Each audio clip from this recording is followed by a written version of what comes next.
استقبال ہے فکر و خبر اسٹوڈیو میں، میں رضوان احمد ندوی۔ ملک اور عالمی اہم اور خاص خبروں کے ساتھ تو ناظرین، خبروں کی تفصیلات سے قبل ایک نظر ہیڈ لائنز پر۔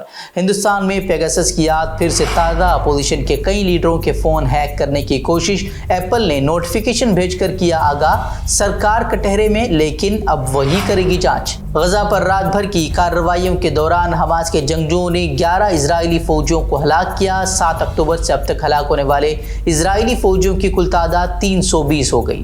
رفح بارڈر کراسنگ کو آج کھول دیا گیا ہے۔ کئی غیر ملکی رفح بارڈر کے ذریعے مصری سرحد میں داخل، غزہ کے زخمیوں کو اچھے علاج کے لیے مصر کے اسپتال لے جانے کا بھی امکان۔ فرانس میں نقاب پوش خاتون کے اللہ اکبر کا نعرہ لگانے پر پولیس نے کر دی فائرنگ، پولیس نے نہتی خاتون پر چلائی 8 گولیاں۔ غزہ میں اسرائیلی جارحیت کو روکنے میں ناکامی پر اقوام متحدہ کا اعلیٰ عہدیدار مستعفی، خط میں لکھا غزہ میں جو ہو رہا ہے وہ ہر لحاظ سے نزل کشی، اقوام متحدہ کو بھی اپنی ذمہ داری نبھانے میں ناکام قرار دیا۔ غزہ کے عوام کو ایک بار پھر مکمل بلیک آؤٹ کا سامنا ہے۔ انٹرنیٹ اور فون سروس پھر سے بند کر دی گئی ہیں اور ایک بار پھر سے غزہ کا رابطہ پوری دنیا سے ختم ہو گیا ہے، جس سے کہ حالات مزید سنگین ہونے کے خطرے پیدا ہوئے ہیں۔ اسی درمیان غزہ میں اسرائیلی فوج کے زمینی اور فضائی حملوں کا سلسلہ بھی جاری ہے۔ غزہ میں شہداء کی تعداد 8500 سے تجاوز کر گئی ہے، جبکہ 21,000 سے زائد افراد زخمی ہیں۔ وہیں شمالی غزہ کے جبالیہ کیمپ پر اسرائیلی فضائی حملوں میں مرنے والوں کی تعداد میں بھی اضافہ ہوا ہے۔ اسی درمیان اسرائیل کی مشکلیں بھی بڑھتی جا رہی ہیں۔ جی ہاں، زمینی حملہ کرنے والے اسرائیلی فوجیوں کو شدید مزاحمت کا سامنا ہے۔ اسرائیلی افواج خوف و ہراس کے عالم میں ہیں۔ انٹرنیٹ پر بندش کی وجہ سے کئی ویڈیوز سامنے تو نہیں آ رہی ہیں، لیکن کہا جا رہا ہے کہ اسرائیلی افواج کو بھاری جانی اور مالی نقصان کا سامنا ہے۔ حماس کے جنگجوؤں نے اینٹی ٹینک میزائلوں سے حملہ کر 11 اسرائیلی فوجیوں کو جہنم رسید کر دیا ہے۔ وہیں اب اسرائیلی عوام کا بھی اسرائیلی فوج سے بھروسہ اٹھتا جا رہا ہے، اور یہی وجہ ہے کہ اسرائیلی فوج کے ترجمان کو سامنے آ کر بیان دینا پڑ رہا ہے کہ جو بھی خبریں آ رہی ہیں وہ محض افواہیں ہیں۔ اگر عوام کو کوئی صحیح خبر چاہیے تو فوج کے سرکاری اکاؤنٹ سے اپڈیٹ حاصل کریں، اور انہوں نے اسرائیلیوں سے فوج کے لیے دعا کرنے کی اپیل کی ہے۔ تو آپ سمجھ سکتے ہیں کہ انٹرنیٹ بند کر کے اسرائیل کس طریقے سے اپنی ناکامی کو چھپانے کی کوشش کر رہا ہے۔ اسرائیل جسے اس جنگ میں رتی برابر بھی کامیابی نہیں ملی ہے، جس کی وجہ سے وہ محض عام شہریوں کو نشانہ بنا رہا ہے، اب لگتا ہے کہ وہ چاروں طرف سے گھرتا جا رہا ہے۔ ایک طرف حماس کے جنگجو نے نشانہ بنا رہے ہیں، تو دوسری جانب لبنان میں حزب اللہ کے جنگجوؤں کے ساتھ بھی اس کی جھڑپیں جاری ہیں۔ ایران نے اب خبردار کیا ہے کہ اسرائیلی جارحیت جاری رہی تو ایرانی حمایت یافتہ گروپوں کا حملہ فطری ہوگا اور انہیں کوئی بھی جواب دینے سے نہیں روک سکے گا۔ اسی درمیان اب یمن کے حوثی باغی بھی اتر آئے ہیں میدان میں۔ اب انہوں نے بھی اعلان کر دیا ہے کہ وہ بھی اسرائیل کے خلاف جنگ میں اتر چکے ہیں۔ کل انہوں نے اسرائیلی فوجیوں پر ڈرون حملے کی ذمہ داری قبول کرتے ہوئے اعلان جنگ کر دیا ہے۔ دوسری جانب دنیا بھر میں اسرائیل کو شرمندگی کا سامنا بھی کرنا پڑ رہا ہے، کیونکہ کئی ممالک نے غزہ میں جارحیت کے خلاف اپنے سفیروں کو واپس بلا لیا ہے، جبکہ بولیویا نے تو اسرائیل سے تعلقات بھی منقطع کرنے کا صاف اعلان کر دیا ہے۔ بولیویا نے ایک بیان جاری کیا ہے جس میں انہوں نے اسرائیلی حملوں کی مذمت اور حملے فوری روکنے کا مطالبہ کرتے ہوئے غزہ کی ناکہ بندی فوری طور پر ختم کرنے کا مطالبہ کیا ہے۔ وہیں جنوبی امریکہ کے ایک اور ملک چلی کی وزارت خارجہ نے بھی بیان جاری کیا ہے جس میں اسرائیل کی غزہ میں ناقابل قبول بین الاقوامی انسانی حقوق کی خلاف ورزیوں پر اپنے سفیر کو اسرائیل سے واپس بلانے کا اعلان کیا ہے۔ وہیں کولمبیا کے صدر نے بھی اعلان کیا ہے کہ وہ اسرائیل سے اپنے سفیر کو واپس بلا رہے ہیں۔ انہوں نے ٹویٹر پر لکھا کہ اگر اسرائیل فلسطینیوں کا قتل عام بند نہیں کرتا تو ہم وہاں نہیں رہ سکتے۔ بڑی دلچسپ بات یہ ہے کہ ان ممالک نے جنہوں نے اسرائیل کو کٹہرے میں کھڑا کیا ہے، انہوں نے حماس کے اسرائیل پر حملے کا ذکر تک نہیں کیا ہے۔ بہرحال یہ تھے مغربی ممالک جنہوں نے اسرائیل سے تعلقات توڑ دیے ہیں، لیکن مسلم امہ کو ان اسلامی ممالک اور عرب ممالک کے اسٹیٹمنٹ کا انتظار ہے جنہوں نے اسرائیل کو تسلیم کیا تھا کہ وہ آگے آئیں اور کہیں کہ ہم نے تعلقات منقطع کر دیے ہیں، لیکن پتہ نہیں یہ ہوگا یا نہیں ہوگا، یا ہوگا تو پھر کب ہوگا۔ اس درمیان گزشتہ روز جبالیہ پناہ گزین کیمپ پر حملے میں 50 سے زائد پناہ گزینوں کے جاں بحق ہو جانے کے بعد حماس نے بیان جاری کیا ہے۔ انہوں نے عرب اور مسلم ممالک سے اسرائیلی جارحیت کے خلاف فیصلہ کن موقف اختیار کرنے کا مطالبہ کیا ہے۔ حماس کا کہنا ہے کہ اسرائیل فلسطینی عوام کی نسل کشی کر رہا ہے اور دنیا خاموش ہے۔ जबालिया समेत मुहाजिरीन के कैंप में कत्ल आम पर खामोशी क्यों है, ये सवाल उन्होंने खड़ा किया है। वहीं हमास के मुसल्ला विंग इज़ुद्दीन अल-क़साम ब्रिगेड के तर्जुमान ने मस्जिद अक़सा के दिफा का यादा करते हुए मुस्लिम उम्मा से मुतालबा किया कि वो मौके से फ़ायदा उठाएं और इस जंग में शामिल हों। उन्होंने कई इजरायली टैंकों को निशाना बनाकर तबाह करने का दावा करते हुए कहा कि इस जंग में इजराइल घुटने टेकेगा और ये नेतन्याहू के खात्मे का बाइस बनेगा। उन्होंने इजराइल की जानिब से अपने खातून फौजी को हमास की कैद से छुड़ाने के दावे को भी मुस्तरद कर दिया और कहा कि तुम जंग के 1 माह बाद एक कैदी को रिहा करवाने का वो भी झूठा दावा करके जश्न मना रहे हो, तो ये तुम्हें जान लेना होगा कि फिर तुम्हारे तमाम कैदियों को छुड़वाने के लिए तुम्हें 20 साल की दरकार होंगे। वह हमास ने जबालिया कैंप में उनके कमांडर की मौजूदगी के इसराइली दावे को भी बेबुनियाद करार दिया। आपको बता दें कि जबालिया पनागुज़ीन कैंप पर हमले में 50 से ज़ायद अफराद की हलाकत के बाद इसराइल ने दावा किया था कि उन्होंने तो वहां हमास के बड़े लीडर को मारने के लिए बम गिराए थे, जिसने 7 अक्टूबर को इसराइल पर हमले की मनसूबाबंदी की थी, लेकिन हमास ने उसकी साफ तौर पर तरदीद कर दी है। वैसे आपको बता दें कि जबालिया एक पनागुज़ीन कैंप है। ये उन लोगों का ठिकाना होता है जिनका घर बार नहीं होता, जो कि हालात के मारे लोग होते हैं। ऐसे लोग पनागुज़ीन कैंपों में क़याम कर रहे होते हैं और जंगी जुनून में मुब्तला इजराइल ने ऐसी इमारत को तक नहीं बख्शा, वहाँ भी बम बरसा कर उसे तबाह कर दिया, जिसमें सैकड़ों लोग जो है वो अब भी ज़ख्मी हैं। वहीं आलमी ममालिक जो कि इंसानियत का ढोंग रचाते हैं, वो खामोश तमाशाई अब भी बने हुए हैं, बल्कि इस कत्लेआम की हिमायत करते हुए भी नजर आ रहे हैं। बहरहाल हुक्मरानों का ज़मीर अगरचे मर गया हो, लेकिन आवाम की इंसानियत अभी तक जिंदा है।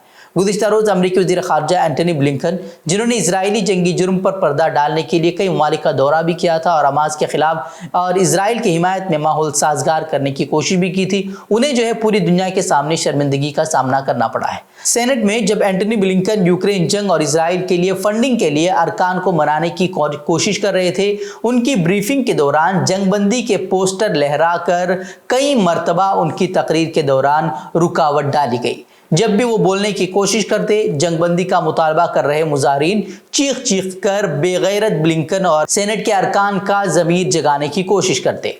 काफ़ी दिलचस्प मनाजिर थे जो कि कैमरे ने कैद कर लिए थे कि कुछ लोगों ने अपने हाथों में सुर्ख रंग लगाया हुआ था और इसराइल की फंडिंग रोकने का वो मुतालबा कर रहे थे और कह रहे थे कि जो बाइडेन इंतज़ामिया के हाथ मासूमों के खून से रंगे हुए हैं। एक खातून ने तो चीखते हुए कहा कि कोई भी सेनेटर जंगबंदी का मुतालबा नहीं कर रहा है, आप सब के सब बेशरम हैं। फिर आहिस्ता आहिस्ता करके सभी को वहाँ से निकाल दिया गया और कहा जा रहा है कि उन्हें गिरफ्तार भी किया गया है। वही अमरीकी वज़ीर ख़ारजा को इतनी सुबकी उठानी पड़ी कि उन्हें बयान देना पड़ा कि वो उनके जज्बात की कदर करते हैं और हम सब शहरियों के तहफ़्फ़ुज़ के लिए पुरआज़म हैं। योगी हुकूमत में जेल में बंद एसपी लीडर आज़म खान की मुश्किलात ख़त्म नहीं हो रही। काबीना इजलास में योगी हुकूमत ने आज़म खान की जवाहर यूनिवर्सिटी को दी गई ज़मीन छीन ली है। एसपी हुकूमत के दौरान आज़म खान ने जो है रामपुर में मुर्तज़ा हायर सेकेंडरी स्कूल की इमारत समेत पूरा कैंपस मौलाना मोहम्मद जौहर ट्रस्ट को 99 साल की लीज पर दिया था। आज़म खान ने सेकेंडरी एजुकेशन डिपार्टमेंट के साथ एक मुआहदा भी किया था। हुकूमत ने मुआहदे की शराइत की खिलाफ वर्जी का इल्ज़ाम लगाते हुए अब लीज को जो है वो मनसूख कर दिया है। योगी आदित्यनाथ की सदारत में सुबह जो है 11 बजे लोक भवन में काबीना की मीटिंग हुई। उस मीटिंग में मुख्तलिफ महकमों की तकरीबन 1 दर्जन तजावीज़ पर गौर किया गया, जिसमें महकमे तालीम की जानिब से उस अराजी की तजवीज़ भी शामिल थी। इस तजवीज़ पर गौर करते हुए हुकूमत ने एक ही झटके में जो है ज़मीन वापस लेने का फ़ैसला किया। ये ज़मीन जौहर ट्रस्ट को 100 रुपये सालाना किराए पर दी गई थी। जब तक रियासत में एसपी की हुकूमत थी सब कुछ ठीक चलता रहा, लेकिन जैसे ही 2017 में यूपी में बीजेपी की हुकूमत बनी और योगी आदित्यनाथ वज़ीर आला बने तो जौहर यूनिवर्सिटी की मुश्किलें जो है वो बढ़ने लगी। बता दें कि आज़म खान, उनकी अहलिया तज़ीन फ़ातिमा और उनके बेटे और साबिक़ एमएलए अब्दुल्ला आज़म जो है वो इन दिनों जेल में हैं। यूपी में योगी हुकूमत ये दावा करते नहीं थकती कि उसने जराइम पर कंट्रोल कर लिया है, रियासत में जराइम का खात्मा हो गया है। बड़ी बड़ी बातें उनकी तरफ से की जाती हैं, लेकिन उत्तर प्रदेश में आए दिन होने वाले जराइम इस बात की शहादत दे रहे हैं कि मुजरिमों के हौसले बुलंद हैं। कानपुर में अगवा और कत्ल का एक हैरान कुन वाक़या पेश आया है, जहां एक मारूफ कपड़ा ताजिर के लड़के को पीर के रोज़ अगवा किया गया और गुज़िश्ता रोज़ मंगल को कत्ल कर दिया गया। यही नहीं, कातिलों और अगवाकारों ने बड़ी ही चालाकी के साथ पुलिस को गुमराह करने के लिए और मुसलमानों को बदनाम करने के लिए अगवा के बाद तावान का जो लेटर उन्होंने लिखा उसमें लिख दिया अल्लाहु अकबर, ताकि जो है पुलिस इस मामले में उलझती रहे और ये मामला जो है मजहबी मामला होकर रह जाए और मीडिया भी जो है उसका फ़ायदा उठाते रहे। वहीं इसके बाद पुलिस ने जो है इस कत्ल में मुलव्वस 3 मुलजिम को अब गिरफ्तार कर लिया है। इस कत्ल केस में पुलिस ने चौंका देने वाला इंकशाफ किया है। दरअसल इस कत्ल केस के एक मुलजिम में वो शख्स भी शामिल था जिसके पास लड़का 2 साल कबल ट्यूशन पढ़ने के लिए आ रहा था। बाद में उसने ट्यूशन लेना छोड़ दिया था, लेकिन अपनी टीचर से जो है वो मिलता रहा। पीर को भी जो है वो रचिता से मिलने गया था, जहां रचिता, उसके आशिक और उसके आशिक के दोस्त ने तालिब इल्म का गला दबाकर उसका कत्ल कर दिया। वहीं अगवाकारों ने मुतासिरा तालिब इल्म के घर पर लेटर में अल्लाहु अकबर लिखकर 30 लाख रुपए का तावान का मुतालबा किया। बाद में पुलिस ने तफ्तीश करते हुए तीनों मुलजिमों को गिरफ्तार कर लिया है। केरल में बम धमाकों के बाद मजहबी मुनाफरत फैलाने के इल्जाम में मरकजी वजीर राजीव चंद्रशेखर के खिलाफ मामला दर्ज किया गया है। उससे कबल के इस ताल्लुक से जांच की कोई इब्तिदाई रिपोर्ट आती इस मामले के लिए मुसलमानों को जिम्मेदार ठहरा दिया था और इसी हवाले से हुकूमत पर तनकीद भी की थी। खैर है कि केरल में मुनाकिदा ईसाई तबके के एक जलसे में जिस वक्त धमाके हुए थे, उसी वक्त दिल्ली में फ़लस्तीन पर इजरायली मज़ालिम के खिलाफ एक एहतिजाजी प्रोग्राम जारी था, जिसमें वज़ीर आला ने शिरकत की थी। इसी को बुनियाद बनाकर मरकजी वजीर ने वज़ीर आला पर तनकीद करते हुए केरल धमाके को हमास से जोड़ दिया और उसके लिए वज़ीर आला की तुष्टीकरण की सियासत को जिम्मेदार ठहराया। मरकजी वजीर के जरिए दिए गए इस मुतनाज़ बयान के पेश नज़र केरल पुलिस ने उनके खिलाफ कार्रवाई की है। उन पर 2 तबकों के दरमियान मजहबी मुनाफरत फैलाने का इल्ज़ाम किया गया है। उसी से मुताल्लिक केरल पुलिस की साइबर सेल ने उनके खिलाफ मामला भी जो है वो दर्ज कर लिया है। मोदी हुकूमत एक बार फिर अपोजिशन लीडरों की जासूसी करने के इल्ज़ाम में घिर गई है। एप्पल का फ़ोन इस्तेमाल करने वाले अपोजिशन के कई लीडरों को मंगल को एप्पल ने नोटिफिकेशन भेजकर आगाह किया है कि हुकूमत की जानिब से साइबर हमलावर उनके फ़ोन तक रसाई हासिल करने की कोशिश कर रहे हैं। जिन लीडरों को ये नोटिफिकेशन आया है उनमें कांग्रेस लीडर मल्लिकार्जुन खड़गे, Shashi Tharoor, Pawan Khera, K C Venugopal, Supriya Shrinate, T S Singhdeo, Bhupinder Hooda, TMC की Mahua Moitra, CPM general secretary Sitaram Yechury, Samajwadi party के सरबराह अखिलेश यादव, शिवसेना की प्रियंका चतुर्वेदी, आम आदमी पार्टी के राघव छड्डा, मजलिस इत्तेहादुल मुस्लिमीन के सदर असदुद्दीन ओवैसी और राहुल गांधी के कई मुआविन शामिल हैं। अक्सर लीडरों ने एप्पल से मौसूल होने वाले नोटिफिकेशन का स्क्रीनशॉट समाजी राब्ते की साइट एक्स पर यानी कि ट्विटर पर शेयर किया है। उसके साथ ही सीताराम येचूरी और प्रियंका चतुर्वेदी ने इस मामले में वज़ीर आज़म मोदी को मकतूब लिखकर मुतनब्बे किया है कि अपोजिशन लीडरों की जासूसी जमहूरियत के मनाफी है। वहीं मोदी सरकार ने जासूसी के इल्ज़ामात की तरदीद करते हुए एप्पल के नोटिफिकेशन की जाँच का ऐलान किया है। आईटी मिनिस्टर अश्विनी वैष्णव ने अपोजिशन लीडरों के इल्ज़ामात को खारिज करते हुए कहा कि जब अपोजिशन के पास कोई मौजू नहीं होता तो वो हुकूमत पर जासूसी का इल्ज़ाम लगाना शुरू कर देते हैं। और हिंदुस्तान में त्योहारों के मौसम के दरमियान आवाम को महंगाई का झटका लगा है। रिपोर्ट के मुताबिक एलपीजी सिलेंडरों के दामों में 100 रुपये से ज़्यादा का इजाफा हुआ है। गैस के ये दाम 19 किलोग्राम वाले कमर्शियल सिलेंडर पर बढ़ाए गए हैं और उसका असर खाने पीने की सनत और रेस्टोरेंट के कारोबार पर पड़ने के इम्कानात ज़ाहिर किए जा रहे हैं। तो नाज़रीन, खबरें मज़ीद खबरों के लिए आप हमारे वेबसाइट www.fikrkhabar.com की तरफ रुख करें। वीडियोज़ के लिए हमारे यूट्यूब चैनल को सब्सक्राइब करें। तो नाज़रीन, अस्सलामु अलैकुम वरहमतुल्लाहि वबरकातुहू।